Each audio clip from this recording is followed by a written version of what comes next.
네, 안녕하세요. 반갑습니다. 박지용입니다. 여러분들도 잘 아시는 것처럼 이제 지난 10월에 2021년 노벨상 수상자가 발표가 되었죠. 그 중에서 개인적으로 유독 반가운 소식이 있었는데, 여기 보이는 이 세 분의 교수님들, 이 UC 버클리의 이제 데이비드 카트, MIT의 조슈아 앵그리스트, 그리고 이제 스탠포드의 귀도 인벤스 교수님이 바로 이 코잘 인퍼런스, 인과 추론에 대한 공로를 인정받아서 노벨 경제학상 수상자로 이제 선정되게 되었죠.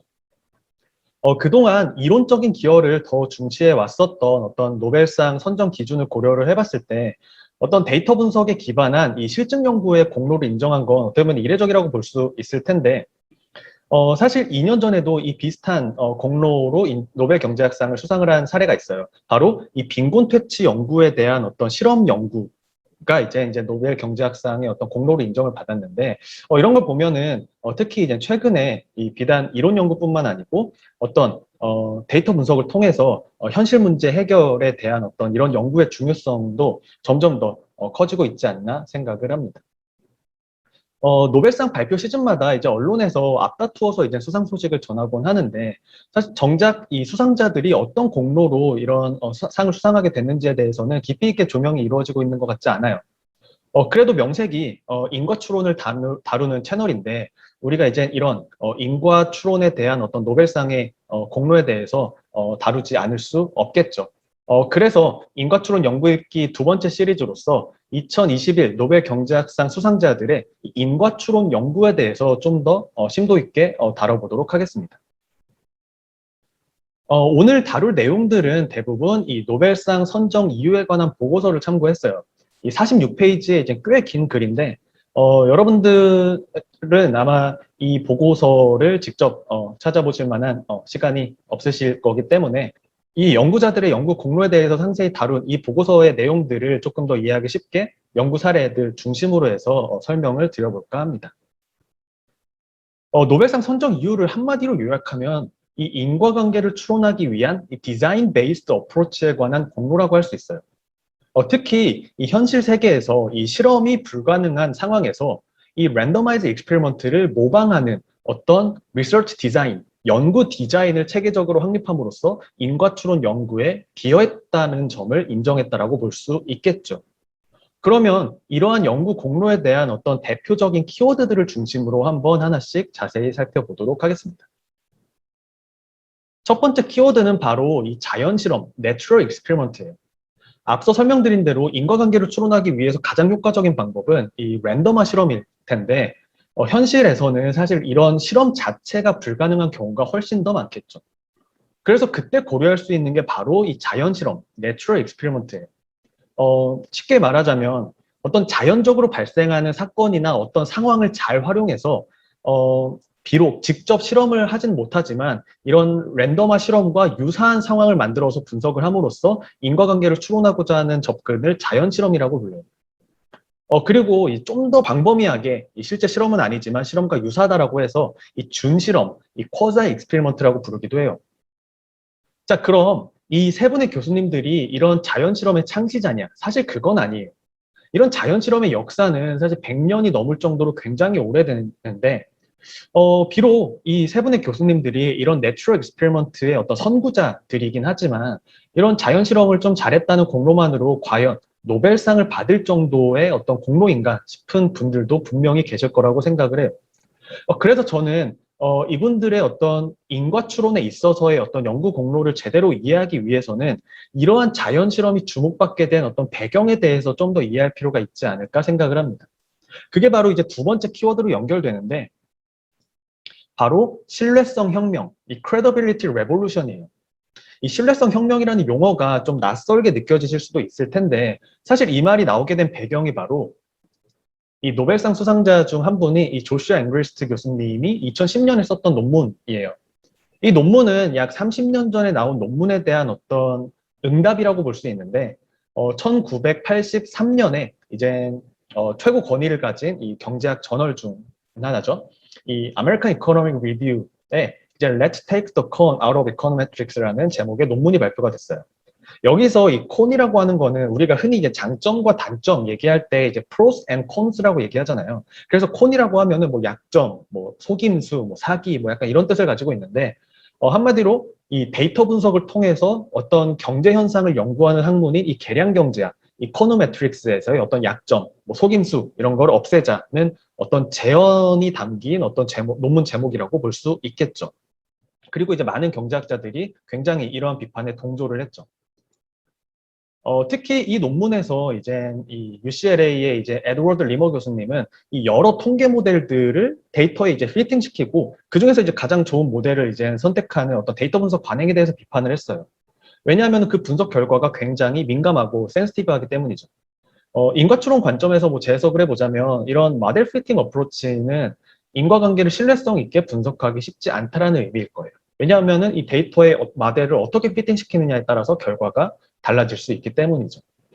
이러한 비판에 대해서 이제 약 30년이 지난 시점에 이 앵그리스트 교수님은 이젠 그러한 비판은 더 이상 유효하지 않고 특히 리서치 디자인을 통해서 인과추론 실증 연구에서의 이 credibility revolution을 이뤄왔다라는 걸 오른쪽 논문에서 강조를 하고 있어요. 그러면 인과추론 데이터 분석이 과연 얼마나 어렵길래 오래전부터 이렇게 비판을 받아왔고 또 그걸 극복한 노력이 이 혁명으로까지 불리는 즉 레볼루션이라고 불리기까지 하는 걸까요? 이거에 대해서 좀 이해를 돕기 위해서 몇 가지 사례를 보여드릴게요. 첫 번째 사례는 바로 사업 다각화가 기업 가치에 미치는 영향에 관한 연구들이에요. 사업 다각화는 기업이 취할 수 있는 가장 대표적인 성장 전략 중 하나인데, 아마 이제 여러분들이 익숙하실 만한 거는 이제 최근에 이제 카카오가 이제 굉장히 빠르게 사업을 확장하고 있잖아요.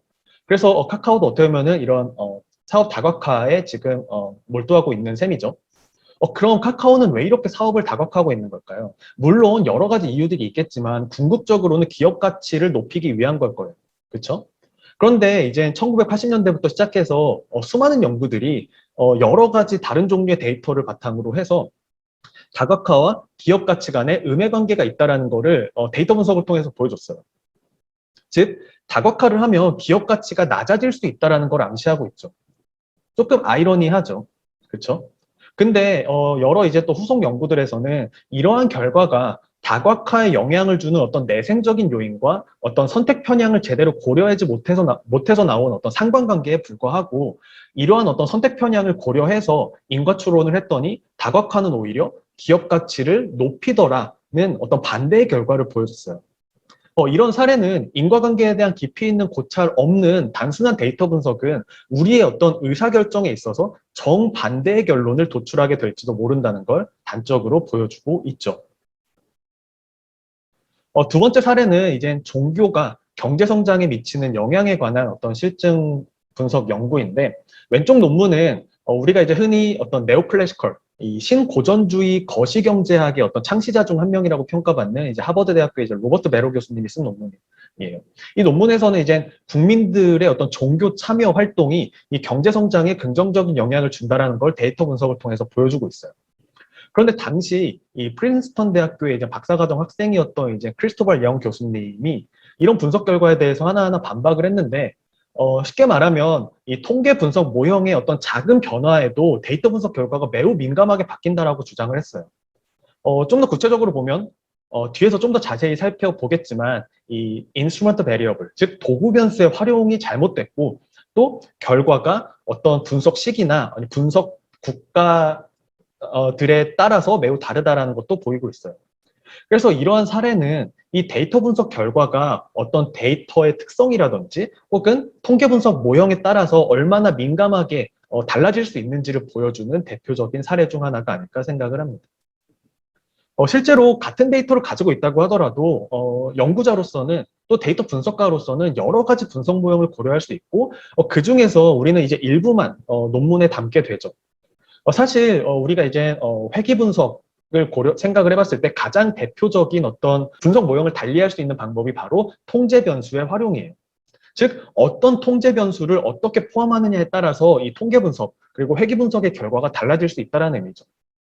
여기 보이는 것처럼 그냥 한번 200만 개의 회귀 분석을 돌려봤어 라는 다소 장난스럽게 보이는 이 논문은 앞서 말씀드린 이 아메리칸 이코노믹 리뷰에 나온 논문인데 이 통제 변수를 어떻게 포함하느냐에 따라서 이 분석 결과가 얼마나 민감할 수 있는지를 극단적으로 보여주고 있어요. 이 논문에서는 이 경제 성장에 영향을 미치는 요인들에 대해서 그 효과가 과연 얼마나 로버스트한지, 얼마나 믿을 만한지를 테스트를 하고 있는 건데, 간단하게 요약을 하면은 이 기존 연구에서 이제 경제 성장에 영향을 미친다라고 밝혀졌던 총 62개의 원인 변수들을 찾아서 그 중에서 가장 중요한 3개의 통제 변수를 고정을 했어요. 그러면 59개의 변수가 있겠죠. 그 중에서 이제 하나씩 이제 민감성 분석을 한다고 했을 때, 그러니까 테스트를 할 하나를 이제 놓고 보면은 나머지 이제 이 고정된 3개 통제 변수, 그리고 이제 민감성 테스트를 할 하나의 변수를 이제 하고 나면은 나머지 58개의 변수들이 남잖아요. 그럼 그 58개의 변수들 중에서 3개의 통제 변수를 임의로 뽑는 거예요. 그러면 총 58 컨비네이션 3 해서 총 182만 개 정도의 이제 이 경우의 수를 생각할 수 있는데, 이렇게 하면은 가장 중요한 고정된 3개 통제 변수, 그리고 이 민감성을 테스트할 주요 변수 하나, 그리고 임의로 선택된 3개의 통제 변수 해서 총 7개의 변수가 포함이 된 어떤 182만 개의 어떤 회귀 분석 모델을 우리는 만들 수 있는 거잖아요. 그래서 이렇게 분석을 했을 때 과연 그 통제 변수의 어떤 선택에 따라서 분석 결과, 이 회귀 분석에서의 어떤 분석 결과가 얼마나 민감하게 바뀌는지를 테스트를 한 거예요. 무슨 말인지 이해되시죠? 이런 걸 이제 extreme bound test라고 부르고 어떤 뭐 민감성 분석, 어떤 sensitivity analysis의 일환이라고 볼 수 있어요. 분석 결과를 보면은 총 59개의 어떤 원인 변수를 중에서 37개의 변수들의 효과가 이 통제 변수에 따라서 굉장히 민감하게 달라졌다라는 거를 보였어요. 사실 이런 결과는 뭐 여러 요인에 기인을 하겠죠. 이게 뭐 멀티콜리니어리티 때문일 수도 있고, 뭐 오미티드 베리어블 바이어스나 혹은 뭐 리버스 코절리티 바이어스 때문일 수도 있겠죠. 사실 뭐 물이 절반 담긴 컵을 보았을 때 누군가는 물이 절반이나 남았네? 라고 긍정적으로 생각할 수도 있고, 또 반대로 누군가는 물이 절반밖에 안 남았네? 라고 약간 부정적으로 생각할 수도 있겠죠. 이것처럼 이런 결과에 대해서도 사실 뭐 절반 이상의 변수들이 굉장히 민감하게 이 막 결과가 달라졌기 때문에 분석 결과를 신뢰하기 어렵다라고 볼 수도 있지만, 또 반대로 이렇게 극단적인 테스트에 대해서도 이 절반에 가까운 22개의 변수들이 로버스트했기 때문에 이러한 경제 성장에 관한 어떤 실증 연구의 어떤 분석 결과를 충분히 신뢰할 만하다라고 또 볼 수 있을 거예요. 어쨌든 중요한 거는 이런 회귀 분석에 있어서 통제 변수를 어떻게 구성하고 또 이 통계 분석 모형을 어떻게 활용하느냐에 따라서 분석 결과가 달라질 수 있다는 걸 보여주기에는 충분하지 않았나 생각을 합니다. 이런 일련의 사례들은 연구자들로 하여금 이 인과추론 실증 연구와 그리고 데이터 분석의 어떤 재현성 위기, 그리고 신뢰성 위기를 갖게 만들었어요. 과연 이 데이터 분석을 통해서 분석한 결과가 정말 믿을만하고 또 그 결과가 진짜 인과관계를 나타내는 게 맞을까라는 의구심이 들기 시작한 거죠. 이런 배경에서 이제 신뢰성 혁명, 이 credibility revolution의 중요성이 이제 대두가 된 거고, 그러한 이 재현성과 신뢰성 위기를 극복하기 위해서 경제학자들이 선택한 방법이 바로 우리가 흔히 이제 루빈 코절 모델이라고도 부르는 이 잠재적 결과 프레임워크에 기반을 해서 어떤 통계 분석 모형이 아닌 적절한 연구 디자인을 통해서 인과 추론을 하자라는 접근이었어요. 이런 인과 추론을 위한 연구 디자인은 이런 데이터 분석 결과의 어떤 인과적인 해석에 있어서 신뢰성을 크게 부여했고, 그럼으로써 이제 어떤 실증 연구와 그리고 인과 추론 데이터 분석 연구의 어떤 위상과 그 역할을 이제 크게 향상시켜 왔죠. 이게 어떻게 보면은 실증 연구 분야에서 가장 중요한 시대적 변화라고 할 수 있는 이 신뢰성 혁명, credibility revolution의 배경이라고 할 수 있어요. 여기서 이 연구 디자인 중심의 이 인과추론의 근간을 이루고 있는 이 잠재적 결과 프레임워크에 대해서는 이 서머 세션에서도 자세하게 다뤘으니까 관심 있는 분들은 해당 영상을 참고해 보시면 좋을 것 같습니다. 사실 이 인과추론을 위한 이 가장 효과적인 연구 디자인은 앞에서도 잠깐 언급을 드렸던 것처럼 이 랜덤화 실험, Randomized Control Trial, 우리가 이제 RCT라고 부르는 방법이에요. 사실 이런 RCT가 사회과학에서 쉽지 않은 건 사실이지만 그럼에도 불구하고 이런 인과추론의 이점 때문에 최근에는 그 활용 범위가 굉장히 빠르게 확대되고 있어요. 앞서 설명드린 대로 2019년 노벨 경제학상 수상자들의 공로가 바로 이런 RCT를 활용한 빈곤 퇴치 연구였어요. 이분들은 뭐 인도라든지 아니면 아프리카 등지에서 이제 랜덤화 현장 실험을 통해서 뭐 기생충 치료라든지 아니면 뭐 컴퓨터 보급이라든지 혹은 뭐 마이크로 파이낸싱이라든지 이런 것들이 이제 어떤 인과적인 효과성에 대해서 검증을 했고 이를 바탕으로 굉장히 다양한 빈곤퇴치 정책, 특히 굉장히 좀 미시적인 관점에서의 어떤 빈곤퇴치 정책을 보완하는데 큰 일조를 했죠. 이처럼 인과 추론을 위한 랜덤화 실험이 점차 다양한 분야에 적용되고 있는 건 사실이에요. 하지만 문제는 그럼에도 불구하고 여전히 이런 실험 자체가 불가능하거나 설령 가능하더라도 비윤리적인 경우가 훨씬 더 많다라는 거예요. 그런 의미에서 이 신뢰성 혁명의 도화선이 된 거는 바로 이 실험은 아니지만 실험과 유사한 준실험 또는 자연 실험이라고 할 수 있어요. 아래 그래프는 이제 이 경제학 논문에서 이 준실험 혹은 자연실험 방법론들의 어떤 활용 추세를 보여주고 있는데, 뭐 difference in differences, regression discontinuity, instrumental variables, matching, 뭐 fixed effect, 그리고 synthetic control 등 모든 어떤 뭐 준실험, 자연실험 방법론들의 활용이 굉장히 빠르게 최근에 증가하고 있는 것을 볼 수 있죠. 아마 서머 세션에 참여하셨던 분들은 여기 나와 있는 이 모든 방법론들이 충분히 익숙하시고 이런 방법론들이 어떻게 인과 추론에 활용될 수 있는지에 대해서 이해하실 수 있을 거라고 생각을 합니다. 이런 신뢰성 혁명, 이 credibility revolution은 비단 경제학에만 국한된 건 아니에요. 사실 이거는 사회과학 전 분야에 걸쳐서 일어나고 있는 가장 큰 변화 중 하나라고 생각을 하는데, 적어도 이 실증 연구, 이 데이터 분석 분야에서는 이러한 어떤 credibility revolution을 부인할 수 있는 사람은 아무도 없을 거라고 생각을 해요. 여기 보이는 저널들은 각 분야에서 가장 저명한, 전 세계에서 가장 저명한 저널들이라는 거를 특히 해당 분야의 연구를 하고 계신 분들은 모두가 이제 아실 텐데, 이런 저명한 저널들에서 인과추론 연구가 이제 빠르게 증가하고 있다는 거를 이제 그래프에서 보여주고 있죠. 사실 이 연구도 이제 2014년에 출판돼서 2012년 연구까지만 고려하고 있는데, 그것도 벌써 10년 전이죠. 그렇죠? 그래서 지난 10년을 돌이켜 봤을 때 지금은 이것보다 훨씬 더 가파르게 증가했을 거라고 확신을 합니다. 이러한 배경을 고려를 한다면 2021 노벨 경제학상 수상자들의 공로를 조금 더 잘 이해해 볼 수 있지 않을까 생각을 해요. 사실 앞서 설명드린 대로 이분들이 어떤 인과추론의 개념을 도입했거나 혹은 인과추론을 위한 새로운 방법론을 개발했다라고 볼 수는 없어요. 인과추론의 어떤 핵심 프레임워크는 1970년대에 이제 하버드 대학교의 이제 도널드 루빈 교수님이 개발하신 어떤 뭐 potential outcome framework 혹은 뭐 루빈 코잘 모델이고, 또 자연 실험이나 어떤 뭐 도구 변수 뭐 이런 것들은 수십 년 전부터 활용되어 온 방법들이에요. 특히 이 자연 실험의 역사는 뭐 100년도 더 흘러갈 정도로 굉장히 이제 역사가 깊은데, 하지만 이분들의 공로는 이 계량 경제학이나 이 통계학 분야에서 연구되고 활용되어 오던 이러한 인과추론 프레임워크나 인과추론 방법론들을 본격적으로 현실 문제 해결에 적용함으로써 인과추론을 위한 어떤 리서치 디자인과 데이터 분석 방법론을 체계적으로 확립하는 데 공헌했다라고 볼 수 있을 것 같아요. 한마디로 요약하면 저는 이 세 교수님들의 인과추론에 있어서의 가장 큰 공로는 바로 인과추론 분석의 현실 문제 적용의 지평을 넓힌 어떤 공로가 아닐까 생각을 합니다. 그래서 이 연구자들의 이제 연구들을 하나씩 따라가다 보면은 어떤 현재 뭐 경제학과 그리고 이제 사회과학 전반에 걸쳐서 활용되고 있는 인과추론 방법론에 대한 어떤 큰 줄기를 조망할 수 있지 않을까 생각을 해요. 그러면 본격적으로 이들의 연구에 대해서 좀 더 들여다보도록 할게요. 아마 데이비드 카드 교수님의 가장 대표 연구 중 하나이자 아마 여러분들도 미디어에서 한 번쯤은 접했을 수도 있는 그 연구가 바로 이 최저임금에 관한 연구예요. 잘 아시다시피 우리나라에서도 이 최저임금 인상을 둘러싼 논란들이 끊이지 않았죠.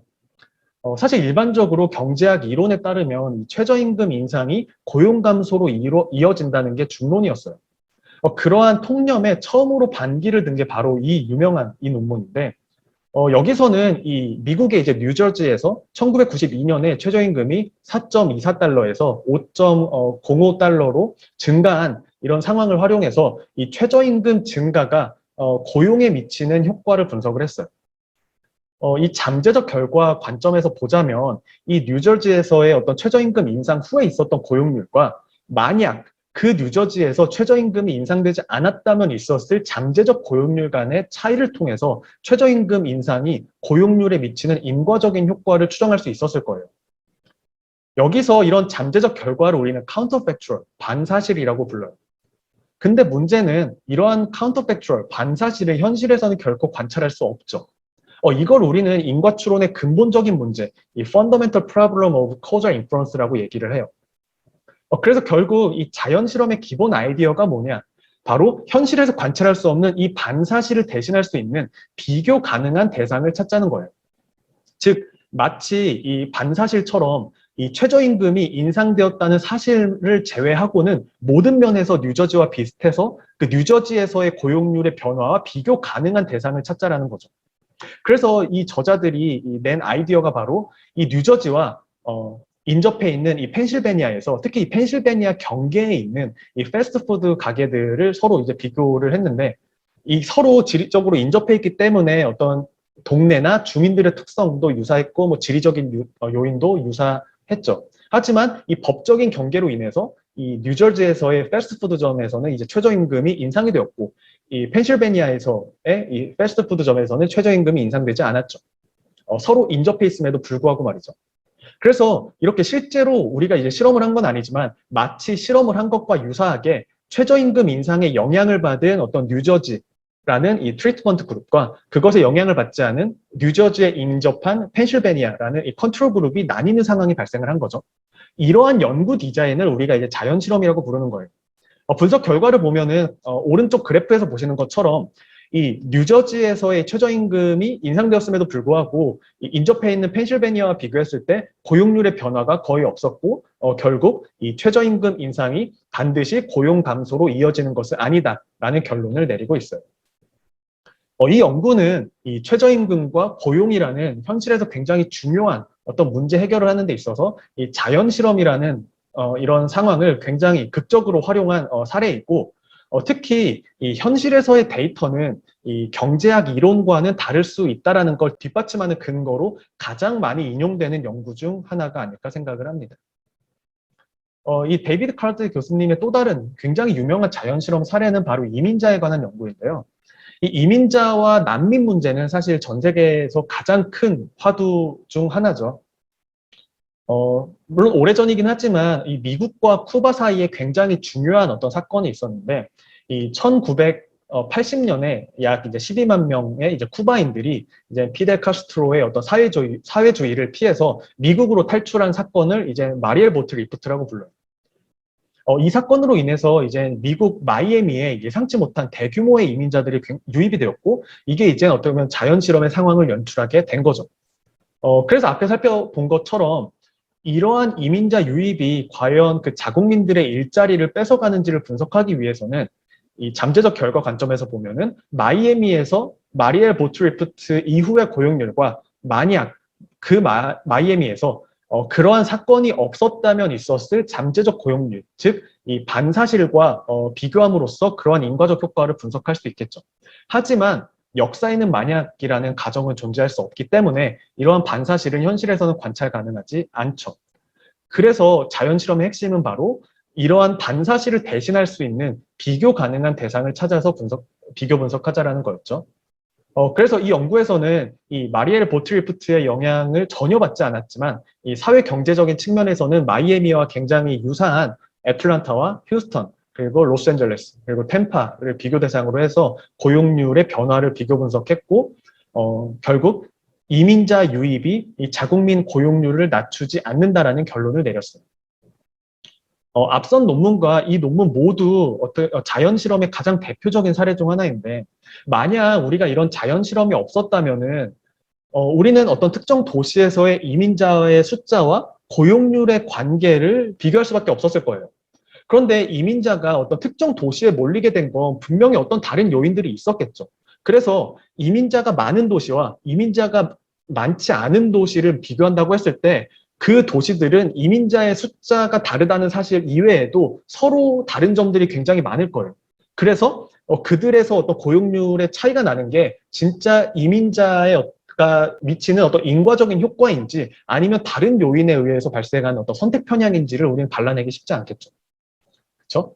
하지만 이렇게 마리엘 보트리프트 사건은 그 시점에 정확히 마이애미에만 영향을 미쳤어요.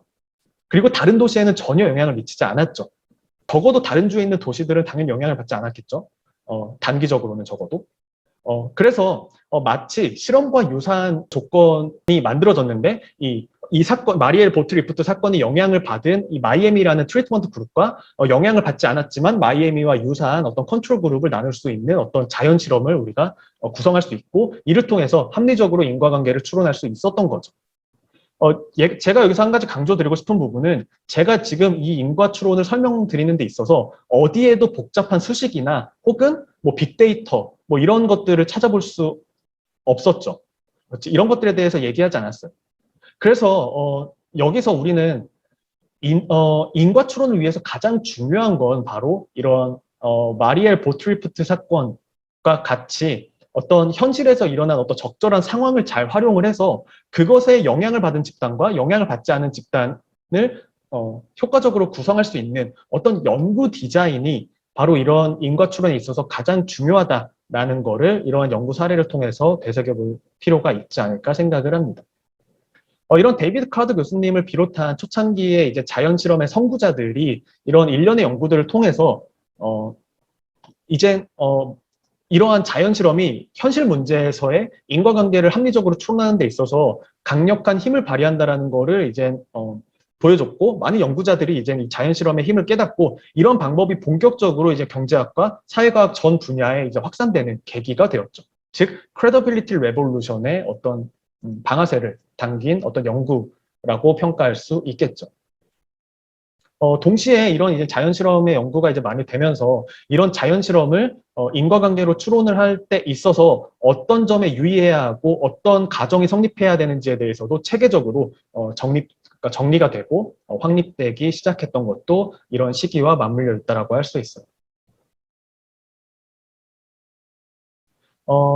이런 앞서 설명드린 이런 자연 실험과 같은 어떤 리서치 디자인과 그리고 이제 그걸 분석하는 어떤 도구들에 대해서는 이 서머 세션에서 이제 자세하게 다루고 있으니까 관심 있는 분들은 이 유튜브 채널에서 이 서머 세션 영상들을 참고해 보시길 바라겠습니다.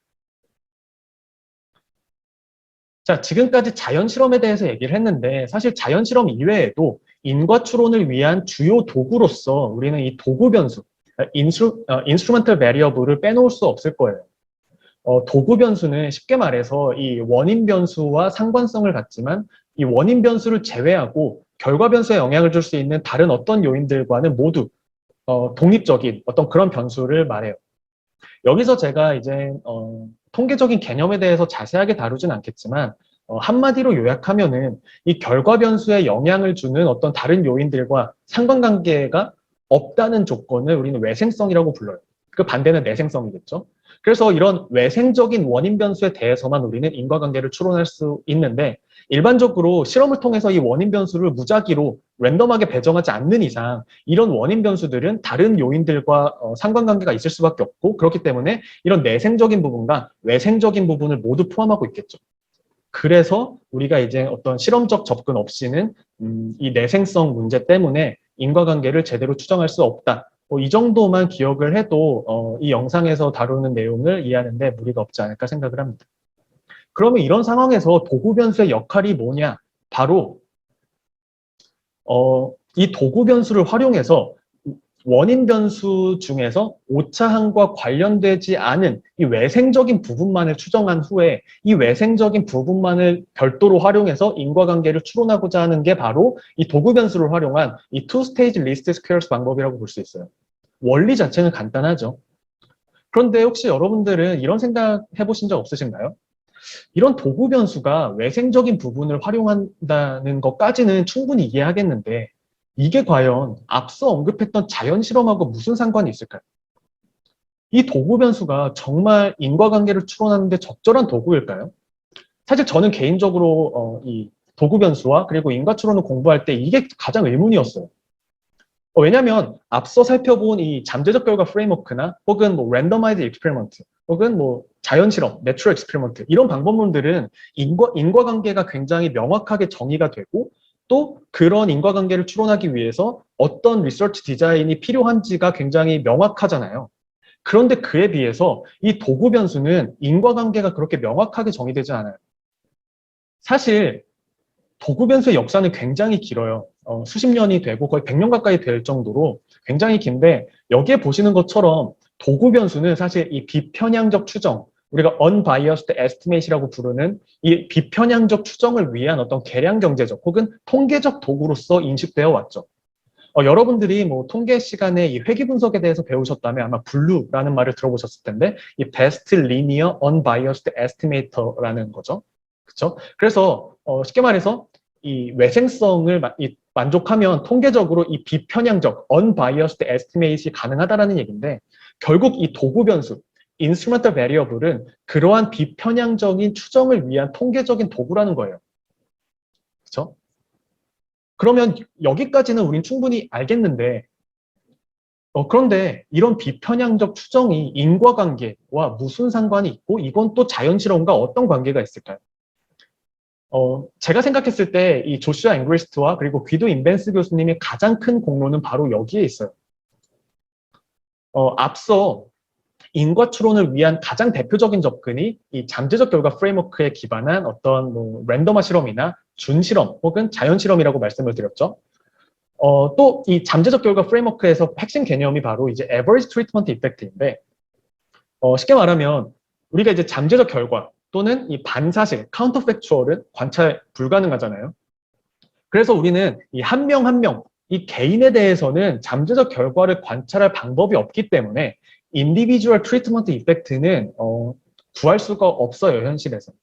그래서 대신에 어떤 적절한 가정하에서 이 트리트먼트 그룹과 컨트롤 그룹의 평균을 비교함으로써 우리는 인과관계를 추론할 수 있다라는 건데 그게 바로 이제 average treatment effect, 즉 ATE라고 부르는 거죠.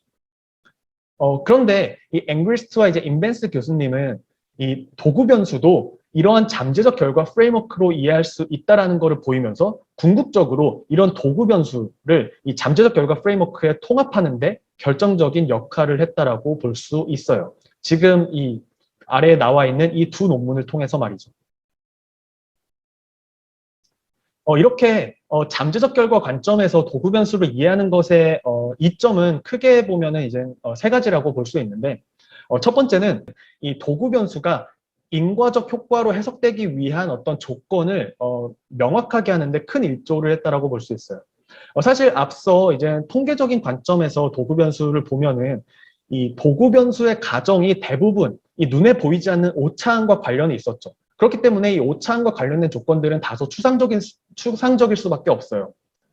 정확하게 테스트할 방법도 없는 상황에서요.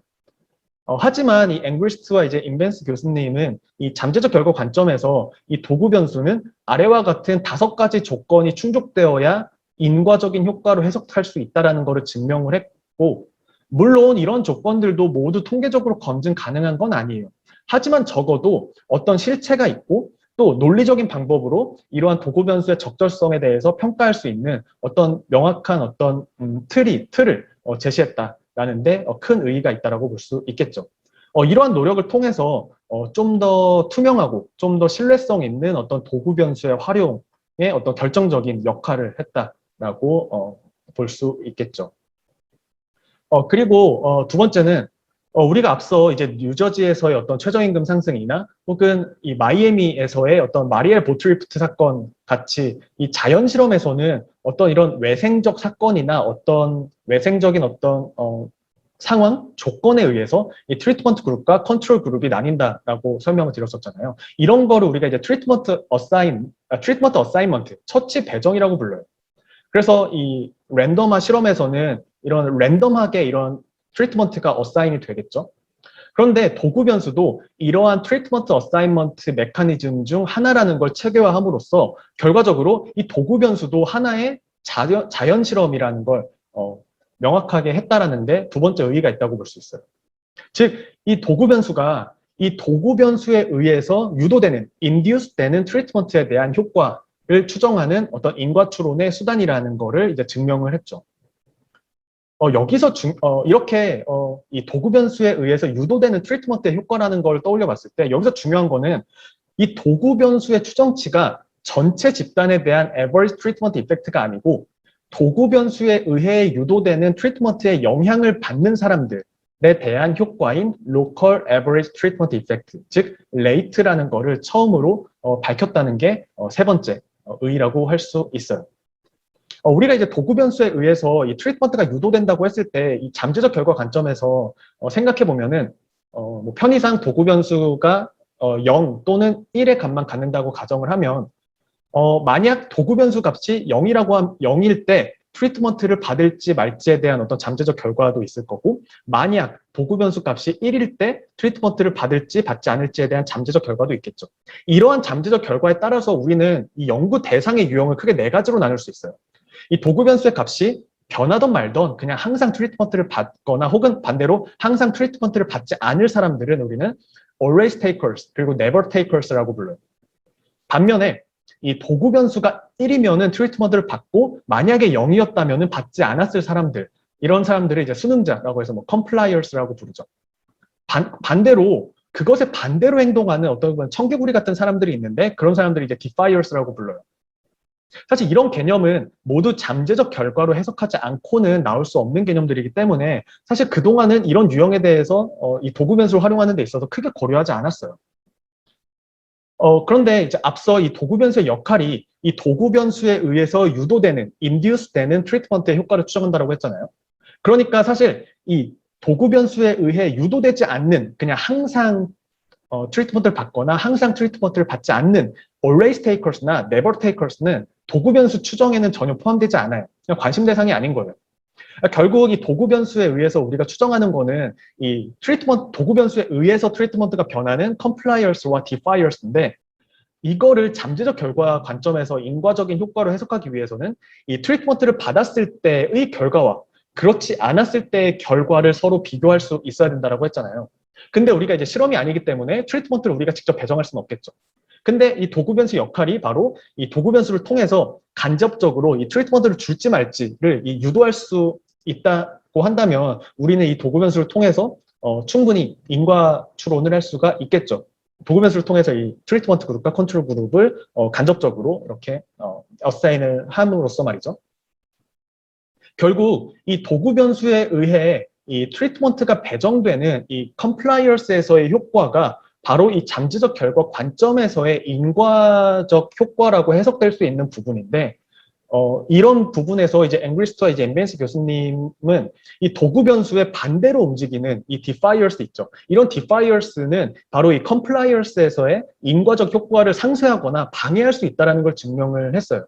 그래서 결과적으로 이 도구 변수의 중요 가정 중에 하나로서 이러한 defiers가 없어야 한다. 즉, 이 monotonicity라는 가정을 강조를 했어요. 사실 이 monotonicity 가정은 이 잠재적 결과를 도입하기 이전까지는 사람들이 고려하지 못했던 가정이에요. 결론적으로 보면은 이 defiers가 없다라는 가정 하에서 도구 변수는 이 compliers에서 도구 변수에 의해서 유도되는 트리트먼트의 인과적인 효과를 추정할 수 있다라는 것을 밝힌 거고, 이거를 이제 이 저자들은 local average treatment effect, rate라고 정의를 했어요.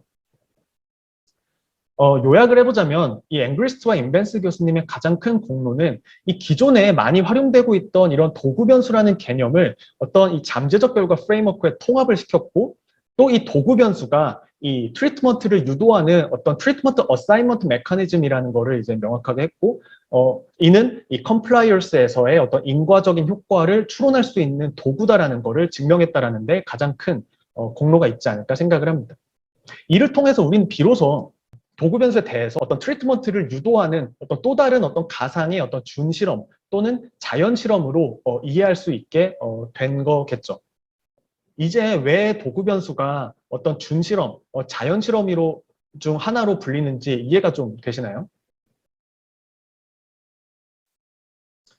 사실 이 잠재적 결과 관점에서 이 local average treatment effect는 뭐 그렇게 어렵지 않게 유도를 할 수 있는데, 사실 이 영상에서의 목적이 어떤 이런 수학적인 어떤 설명이나 어떤 수식 유도가 아니기 때문에, 혹시 관심 있는 분들을 위해서 이렇게 어펜딕스로만 제가 이제 남겨두고 넘어가도록 할게요. 관심 있는 분들은 영상을 잠깐 멈추고 여기에 나와 있는 이 수식 유도를 한번 살펴보시면 좋을 것 같습니다.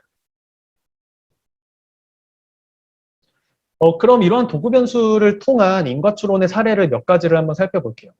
이 연구는 이 앵글스트 교수님의 대표 연구 중에 하나인데, 이 특정 나이까지 의무교육을 받아야 하는 규정이 있어요, 미국에서. 근데 그런 규정으로 인해서 이 태어난 분기에 따라서 학습 기간의 차이가 발생하는 상황을 도구 변수로 활용을 한 거예요. 여러분들 아시는 것처럼 미국은 우리나라와 달리 나이가 생일 기준이잖아요. 그러니까 만 나이잖아요. 그렇죠? 그런데 이 미국에서는 이제 새학기가 이제 8월이나 9월에 이제 시작을 하거든요. 그래서 생각해 보면은 이 봄이나 여름에 태어난 학생들은 이 새학기가 시작할 때 이미 가을이나 겨울에 태어난 학생들보다 한 살이 많아요. 그렇죠? 생일이 지났기 때문에. 그렇죠? 그래서 이 특정 학년 때 이 그저 태어난 분기가 다르다는 이유만으로 1분기나 2분기에 태어난 학생들은 의무교육을 받아야 할 나이가 이제 지나서 자퇴가 이제 가능해져요, 법적으로. 반면에 3, 4분기에 태어난 학생들은 이 나이가 아직 생일이 지나지 않아서 이 규정으로 인해서 자퇴가 불가능하죠. 그래서 이러한 이유로 이제 아래 그래프에서 이제 보실 수 있는 것처럼 평균적으로 태어난 분기에 따라서 평균 교육 연수가 달라져요. 평균적으로 보면 이제 3분기나 4분기에 태어난 학생들의 교육 연수가 조금 더 높은 걸 알 수 있죠. 각 연도마다. 그리고 이러한 어떤 교육 연수의 차이가 바로 소득의 차이로 이어진다라는 거를 이제 도구 변수를 통해서 분석한 연구가 바로 이 유명한 연구가 됐겠죠. 그래서 이 연구에서는 결론적으로 보면은 이 태어난 분기를 도구 변수로 활용을 해서 이 의무 교육 이 규정 때문에 교육 연수가 달라질 수 있는 사람들, 즉 컴플라이언스에 대해서 의무 교육이 소득에 미치는 인과적인 효과를 추정하고 있는 논문이라고 요약할 수 있을 것 같습니다. 여기서 중요한 거는 이 도구 변수가 추정하는 거는 이 local average treatment effect라고 했잖아요. 그래서 인과관계를 우리가 해석할 때 주의를 해야 되는데 이 도구 변수로 추정할 수 있는 건 이 태어난 분기가 소득에 미치는 영향도 아니고 교육 연수가 소득에 미치는 인과적인 효과도 아니에요. 왜냐하면 교육 연수가 우리가 원인 변수이긴 하지만 도구 변수의 역할을 다시 한번 떠올려 보면은 이 도구 변수인 태어난 분기와 그리고 이제 의무교육 규정에 의해서 유도되는, 인듀스되는 어떤 교육 연수의 차이의 효과를 추정할 수 있는 거잖아요. 도구 변수를 통해서. 결국 이 도구 변수는 의무교육 제도가 소득에 미치는 어떤 인과적인 효과를 추정하게 되는 거겠죠. 단순하게 교육 연수의 어떤 효과가 아니라. 그리고 이때 모든 사람 대해서 추정하는 것도 아니에요. 좀 더 정확하게는 의무교육 규정에 의해서 교육 연수가 달라질 수 있는 사람들, 즉 컴플라이언스에 대해서만 우리는 인과적인 효과를 추정할 수 있게 되겠죠. 그래서 여기서 제가 드리고 싶은 말씀은 이 local average treatment effect가 결코 의미 없다는 게 아니에요. 결국 이 연구의 목적을 생각해 보면은 이 연구를 통해서 이 의무교육 정책의 효과성을 평가를 하는 거기 때문에 우리는 이 compliers, 즉 의무교육 규정에 의해서 교육 연수가 달라질 수 있는 이런 사람들에 대해서만 인과관계를 분석해도 충분한 게 되겠죠. 그렇죠? 그래서 도구 변수 추정 결과를 해석할 때 확대 해석해서는 안 되고 이런 local average treatment effect를 고려해서 제대로 해석해야 된다라는 게 아마 이 앵그리스트와 인벤스 교수님의 어떤 논문의 가장 큰 어떤 implication, 시사점이지 않을까 생각을 합니다. 앵그리스트 교수님의 또 다른 연구도 이제 도구 변수 활용에 굉장히 이제 중요한 어떤 활용 사례를 보여주고 있는데 이 도구 변수는 이 randomized experiment에서의 어떤 불응, non-compliance 문제를 해결하는 도구가 될 수도 있어요. 사실 우리가 이제 이 랜덤화 실험을 통해서 이 트리트먼트 그룹과 컨트롤 그룹을 무작위로 배정을 하더라도 이 사람인지라 우리가 이제 마음대로 이제 강제할 수 없는 부분이 있고 그렇기 때문에 경우에 따라서는 이 트리트먼트 그룹에 배정이 됐더라도 트리트먼트를 제대로 받지 않은 사람도 있을 거고 컨트롤 그룹에 배정이 됐더라도 뭐 다른 경로를 통해서 트리트먼트를 구해서 받게 되는 사례도 없진 않겠죠. 그렇죠? 이런 거를 이제 불응, non-compliance라고 하는데 이런 상황에서 이런 트리트먼트 어사인먼트를 도구 변수로 활용하면은 이 트리트먼트에 순응하는 즉 컴플라이언스에 대해서는 인과관계를 효과적으로 추정할 수 있다라는 거를 보인 거예요. 뭐 개념 자체는 크게 어렵진 않죠. 그렇죠? 대표적인 사례가 바로 이 베트남 전쟁 참전이 소득에 미치는 인과적인 효과에 대한 연구인데 미국에서 이제 베트남전 당시에 이제 태어난 생년월일을 기준으로 어떻게 보면 제비뽑기를 해서 이 징병 우선순위를 정했다라고 해요. 이건 순전히 랜덤하게 배정이 된 거겠죠. 그쵸? 그리고 이런 결과에 순순히 따르는 사람들이 물론 대다수였겠지만 그렇지 않은 사람들도 분명히 있었겠죠.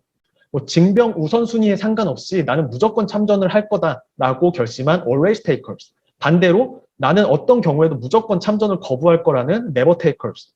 그리고 이 징병 우선순위가 높으면 반대로 참전을 거부하고 만약에 우선순위가 낮으면 반대로 참전하게 되는 약간 청개구리 같은 이런 defiers도 있을 거예요. 그런데 이 defiers는 사실 현실에서 그렇게 많지는 않겠죠. 그렇죠? 그렇기 때문에 이 모노토니시티의 가정이 충분히 이 성립하는 어떤 그런 상황이라고 볼 수 있는데 이 도구 변수를 활용하면은 적어도 이런 로터리에 의한 이 징병에 순응하는 컴플라이언스에 대해서는 베트남 참전이 소득에 미치는 인과적인 효과를 추정할 수 있을 거예요. 이게 바로 이제 로컬 에버리지 트리트먼트 이펙트죠.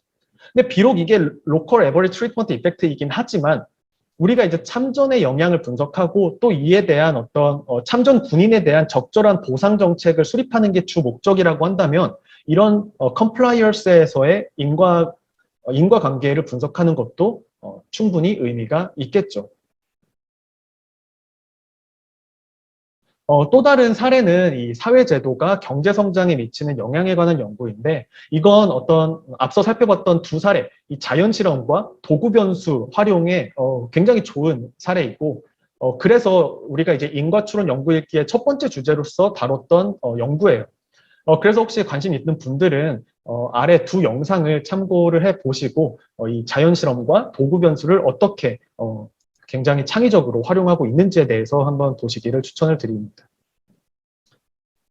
시간 관계상 제가 이제 도구 변수에 대해서 자세하게 다루지는 못했어요. 이 영상의 목적 자체가 어떻게 보면은 이 노벨 경제학상 수상자들의 어떤 이 코절 인퍼런스, 인과 추론에 대한 어떤 공로를 한번 재조명해보자라는 거였기 때문에 하지만 혹시 좀 더 이런 내용들에 대해서 관심 있는 분들은 이 도구 변수에 대한 어떤 썸머 세션에서 좀 더 자세하게 이제 상세하게 다뤘으니까 그 영상들을 참고를 해보시면은 좋지 않을까 생각을 합니다.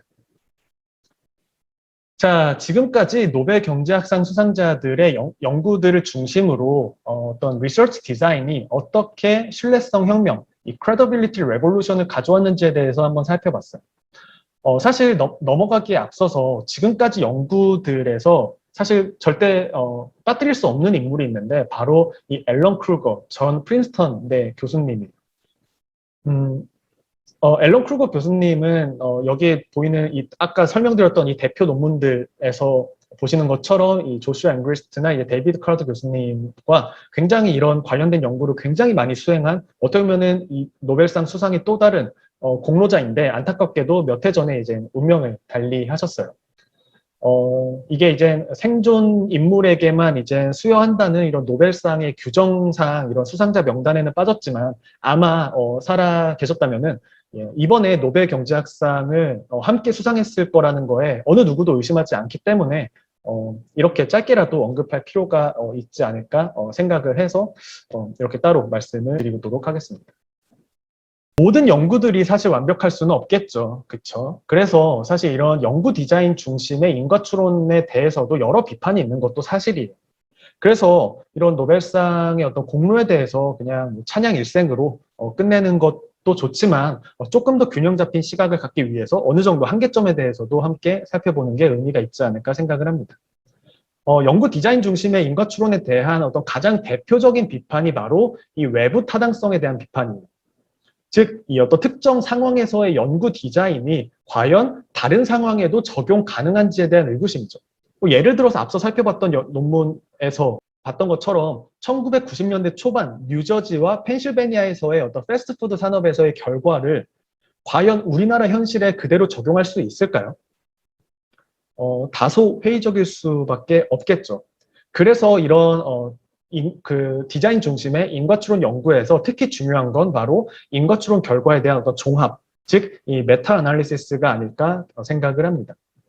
이 메타 아날리시스에 대해서도 이 썸머 세션에서 다뤘었는데 아쉽게도 영상이 공개되지는 못했지만 이 자료는 공개되어 있으니까 한번 참고해 보시면 좋을 것 같아요. 두 번째 비판은 이 랜덤화 실험, 준실험, 그리고 뭐 자연실험, 이런 연구 디자인이 가능한 주제의 연구에 편중되는 경향이 있다라는 어떤 비판이에요. 개인적으로 이런 관점에 대한 어떤 가장 대표적인 것이 바로 이제 이 괴짜 경제학이라는 책에 대한 비판이라고 저는 생각을 하는데 여러분들도 아마 잘 아시겠지만 이 괴짜 경제학은 아마 전 세계적으로 가장 많이 팔리고 가장 많이 알려진 이 경제학 대중서라고 생각을 해요. 여기서 이 저자들은 다양한 어떤 인과추론 연구 그리고 뭐 자연실험 연구 등을 통해서 밝혀진 어떤 흥미로운 사례들을 이제 소개를 하고 있어요. 그래서 이런 책에 대해서 사실 더 많은 사람들이 이런 경제학이나 혹은 뭐 이런 데이터 분석, 인과추론 이런 어떤 연구들의 어떤 대중화에 앞장섰다라고 이제 칭찬을 하긴 하지만 일부 비판을 하는 사람들은 이 최근의 경제학자들이 굉장히 중요한 문제에 집중하기보다는 지금 왼쪽의 기사에서 비판하고 있는 것처럼 굉장히 좀 작은 문제, 즉 cute and clever work에 집중하고 있다라는 비판을 하는 분들도 있어요. 사실 개인적인 생각이지만 최근의 연구 트렌드를 보면은 어떤 이런 랜덤화 실험이나 혹은 이런 자연 실험이 가능한 연구에 다소 편중되는 경향이 있다라는 건 어느 정도 사실이라고 생각을 해요. 하지만 이거는 어떤 인과추론 자체에 대한 비판이라기보다는 어떻게 보면 연구자들의 어떤 태도, 뭐 애티튜드에 관한 것이고, 그래서 이건 모든 연구자들이 풀어야 할 어떤 과제가 아닐까 생각을 합니다. 그래도 최근에 이제 많은 연구자들이 중요한 현실 문제 해결을 위해서 이런 인과추론 연구 디자인을 활용을 하고 있어요. 그래서 인과추론 연구가 이 현실 문제 해결에 어떻게 적용될 수 있는지에 대해서 궁금하신 분들에게는 이 아래 보이는 이 하버드 대학교의 개론 강의를 이제 추천을 드리고 싶어요. 이 하버드 경제학 강의 중에서 이제 가장 인기 강좌로 이제 알려져 있는 이 개론 과목인데, 이 학부 1학년들이 주로 듣는 개론 과목이기 때문에 그렇게 어렵지 않고, 뭐 경제학 배경 지식을 크게 요구하진 않아요. 그런데 이 강의에서 이제는 특히 오늘 살펴봤던 이런 연구 디자인, 특히 인과추론을 위한 연구 디자인에 굉장히 교과서적인 훌륭한 연구 사례들을 많이 소개를 하고 있기 때문에 아마 여러분들도 이제 많이 흥미를 느끼시지 않을까 싶고 제가 개인적으로 가장 좋아하는 강의이기도 합니다. 그리고 그 외에도 이제 오늘 다뤘던 내용들에 대해서 좀 더 공부를 하고 싶은 분들이 계시다고 한다면은 조슈아 앵그리스트 교수님이 쓴 이제 뭐 고수들의 계량 경제학과 대체로 해롭지 않은 계량 경제학 이 두 책을 이제 추천을 드려요. 사실 이 두 책의 내용은 거의 비슷하고 앞에서 이 조슈아 앵그리스트 교수님이 이제 credibility revolution이라는 어떤 그런 용어를 만들고 그 논문을 썼다고 했잖아요. 그 credibility revolution의 어떤 그런 모든 철학과 스피릿이 담겨 있는 교과서라고 볼 수 있어요. 그래서 거의 내용은 비슷한데 이 조금 초급과 뭐 초중급을 나눈 이유는 이 대체로 해롭지 않은 계량 경제학이 같은 내용에 대해서 조금 더 수식적인 설명을 더 포함하고 있다. 뭐 그 정도의 차이지 내용 자체는 거의 비슷하다고 보시면 될 것 같고. 그리고 이제 오른쪽에 이제 귀도 인벤스 교수님이 이 루빈 코잘 마델을 창시한 이 도널드 루빈 교수님과 함께 쓴 이 코잘 인퍼런스 책도 있는데 이 책도 굉장히 훌륭한 책이기 때문에 이 코잘 인퍼런스를 공부하는 데 있어서 도움이 되시지 않을까 생각을 합니다. 그리고 이제 매년 여름에 진행되는 인과추론 서머 세션은 사실 지금까지 다뤘던 그런 모든 내용들과 그 궤를 같이 하고 있다라고 보실 수 있어요. 개인적으로 이런 신뢰성 혁명의 중심에 있는 이런 인과추론을 위한 연구 디자인에 관한 어떻게 보면 거의 유일한 한글 강의 자료가 아닐까 생각을 하는데요. 오늘 다뤘던 내용들에 대해서 좀 더 이제 관심이 있고 좀 더 이제 공부를 하고 싶다라고 하는 분들에게 이 썸머 세션의 자료들과 영상들이 도움이 되길 바라면서 이 영상을 마치도록 하겠습니다. 감사합니다.